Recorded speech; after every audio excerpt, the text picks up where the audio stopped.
चला आज ना आपण मस्त असं प्रीमिक्स तयार करूया चटणीचं आणि त्यापासून अशी ओली चटणी किती सुंदर होते ते पण बघूया. आणि इडलीचं पीठ कसं फर्मेट करायचं, इडल्या कशा मस्त अशा लुसलुशीत होतील आणि पटकन तळवं पण सोडतील, अगदी चकचकीत भांडं राहील अशा अजिबात न चिटकणाऱ्या आणि बघा अगदी जाळीदार अशा मऊ लुसलुशीत कशा करायच्या सगळं टिप्स आणि ट्रिक्ससह सांगितलेलं आहे. तर व्हिडिओ शेवटपर्यंत बघा. व्हिडिओ आवडला, चॅनलला नवीन असाल सबस्क्राईब करायला विसरू नका. तर मी ह्या कपाने 4 कप रेशनचे तांदूळ घेतले.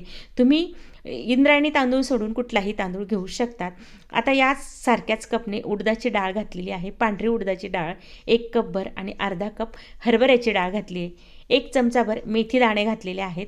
मेथी दाणे अवश्य घाला, अगदी मस्त पीठ तयार होतं, फर्मेट पण छान होतं आणि चवीलाही खूप सुंदर असं इडली डोसे लागतात.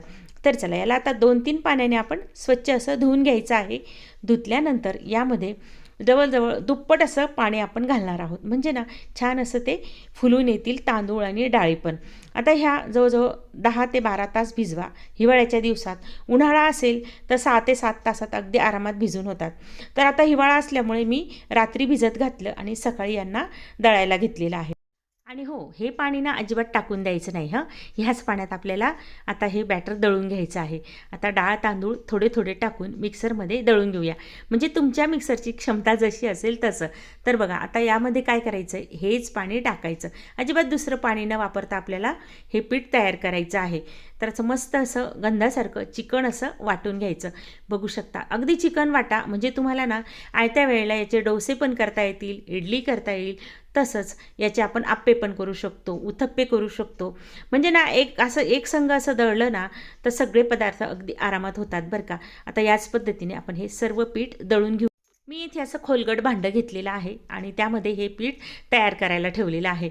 तुमच्याकडे जर असं पसरट पातेलं असेल तर तेही घेतलं तरी चालेल, पण शक्यतो ना पीठ फुलण्यासाठी असं मोठंच भांडं घ्या, म्हणजे छान असं फुलून येईल. हिवाळ्यात मात्र थोडंसं कमी फुलून येतं. आता बघा इथे माझं सगळं असं डाळ तांदूळ दळून झालेले आहेत आणि पाणी मात्र मी सर्व भिजवलेलं होतं ना तेच वापरलेलं आहे. पण शक्यतो ना तुम्ही बघत राहा की तुम्हाला पाणी किती लागतंय वाटायला.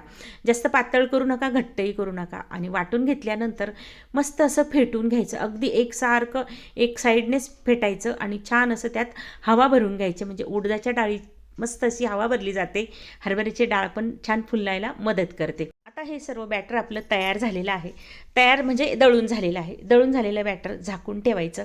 झाकल्यानंतर याला ना जरा गरम जागेत ठेवा, म्हणजे एखाद्या आपलं शोकेस वगैरे असतात ना, म्हणजे ट्रॉल्यांचे वगैरे, त्यामध्येही पॅक ठेवलं तरी चालेल किंवा ओव्हनमध्ये ठेवलं तरी चालेल ओव्हरनाईट. तर आता मी हे असं ठेवलं होतं आणि बघा मस्त असं फुलून आलेलं आहे. अगदी हलकं फुलकं आपलं हे पीठ तयार झालेलं आहे. मी सांगितलेल्या सर्व टिप्स जर तुम्ही वापरल्यात ना, म्हणजे पाणी तेच वापरायचं, नंतर गरम जागेत झाकून ठेवायचं, तर ते पीठ अगदी 100% तुमचं मस्त असं फर्मेट होऊन येईल आणि मस्त असं जाळीदार आपला प्रत्येक पदार्थ तयार होईल. तर आता मी एवढं सगळं काही एकाच वेळेस करणार नाही, पुन्हा एकदा फेटून घेतलं आणि आता मला जेवढं जेवढं म्हणजे करायचं आहे, म्हणजे जरा इडल्या करायच्या किंवा डोसे करायचे किंवा मला आप्पे करायचे असतील तर मी तेवढ्या प्रमाणात थोडं थोडं काढणार आहे. मी एकाच वेळेस जास्तीचं पीठ तयार करून ठेवते. आणि सगळ्या पिठात ना एकाच वेळेस मीठ घालू नका, म्हणजे तुम्हाला वेगवेगळ्या वस्तू करायच्या असतील, म्हणजे वेगवेगळे पदार्थ करायचे असतील तर त्या पद्धतीने तुम्ही मीठही वापरू शकतात आणि पीठ पण आपलं आरामात फ्रीजमध्ये टिकू शकतं. तर मला लागेल तेवढं मी एक वाडगावरून पीठ काढून घेतलं, बॅटर काढून घेतलं, त्यामध्ये मीठ घातलं चवीनुसार आणि चांगलं असं पुन्हा फेटून घेतलं. आता आपल्याला काय करायचे आहेत, आज इडल्या करायच्या आहेत. तर इडल्यांसाठी मी इथे तांब्याभर पाणी माझ्याकडे हे छोटं भांडं आहे, तुमच्याकडे जसं असेल त्या प्रमाणात थोडंफार पाणी कमी जास्त तुम्ही करू शकतात. तर आता याला उकळी आणायला ठेवायचं. उकळी आल्याशिवाय अजिबात आपण ह्या पात्रात इडल्या टाकलेल्या ठेवायच्या नाही. तर आता आपण इडली पात्र तयार करून घेऊया.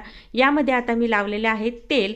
तेल लावल्यामुळे काय होईल, पटकन इडल्या आपल्या वरती येतील आणि निघायलाही मदत होईल. आणि हे बॅटर असं असल्यामुळे काय होईल, इडल्या बघा तुम्ही कशा मस्त तयार होता.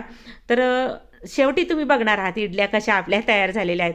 तर त्या पात्रामध्ये मी सर्व इडल्या आता टाकून घेतल्या आहे. खळखळ अशी मस्त पाण्याला उकळी आलेली आहे. उकळी आलेल्या पाण्यामध्ये आपण हे दोघं इडलीचे पात्र ठेवलेले आहेत, म्हणजे बॅटर घालून आणि मस्त असं झाकून ठेवायचं. 7 ते 8 मिनटात इतक्या मस्त अशा इडल्या आपल्या तयार होतील. आता तयार होता इडल्या तोपर्यंत आपण एक चटणी तयार करून घेऊया. इथे मी 2 चमचे हरभऱ्याची डाळ, 2 चमचे शेंगदाणे, 5-6 लाल तिखट मिरच्या आणि गॅसची फ्लेम अशी मिडियम ठेवलेली आहे. थोडंसं चिंचेचा कोळ घातला म्हणजे चवीला अगदी मस्त लागेल. कढीपत्त्याची 5-6 पाने लो टू मिडियम फ्लेमवर छान असं भाजून घेतलं. अगदी थोडं 2 मिनिट भाजून घ्यायचं आणि गारू द्यायचं. गार झाल्यानंतर मिक्सरच्या भांड्यामध्ये याला आपण दळून घेणार आहोत. गार झालेलं साहित्य मिक्सरच्या भांड्यात घातलं. चवीनुसार मीठ घातलं. 1 चमचाभर साखर घातली. चिंचेचा कोळ घातला आहे आणि साखर. त्यामुळे मस्त आंबट गोड आपली ही चटणी तयार होते. आता बघा अशा पद्धतीची ही चटणी आपण दळून घ्यायची. थोडीशी अशी करमरीत ठेवायची म्हणजे ना छान चवीला पण लागते. आणि आता एका मस्त अशी एअरटाईट बॉटलमध्ये भरून ठेवायची. अशी ही चटणी आयत्या वेळेला तुम्ही उकळत्या पाण्यात टाकलीत तरी तुमची पातळ चटणी पण तयार होते, तसंच कोरडी पण तुम्ही खाऊ शकतात. ते मी कशी पुढे सांगते तुम्हाला. आता बघा आपल्या 7 ते 8 मिनिटात मस्त अशा इडल्या तयार झालेल्या आहेत. वाव, एक नंबर फुलून आलेल्या आहेत. आणि निघताना पण बघा आता तुमच्यासमोरच मी काढत आहे. झाकण काढलं. वाफाळलेल्या इडल्या अगदी एकही कण न चिटकता पटकन इडली बाहेर आलेली आहे. आणि इडली तुम्हाला मी शेवटी पण दाखवेल की किती मऊ आणि जाळीदार झालेली आहे. अशा पद्धतीच्या इडल्या आपण आता ह्या सगळ्या काढून घेऊया एका ताटामध्ये आणि ही चटणी खायला ठेवूया. मी तर आज कोरडीच घेतलेली आहे. उद्या काही केलं ना तेव्हा तिला मी ओली करणार आहे. तोही व्हिडिओ तुम्हाला शेअर करणार. ओली म्हणजे पातळ करणार आहे. आणि बघू शकता इडली बघा किती मस्त मऊ लुसलुशीत आणि जाळीदार तयार झालेली आहे. तर आता ही इडली चटणीबरोबर कशी खायची ते बघा.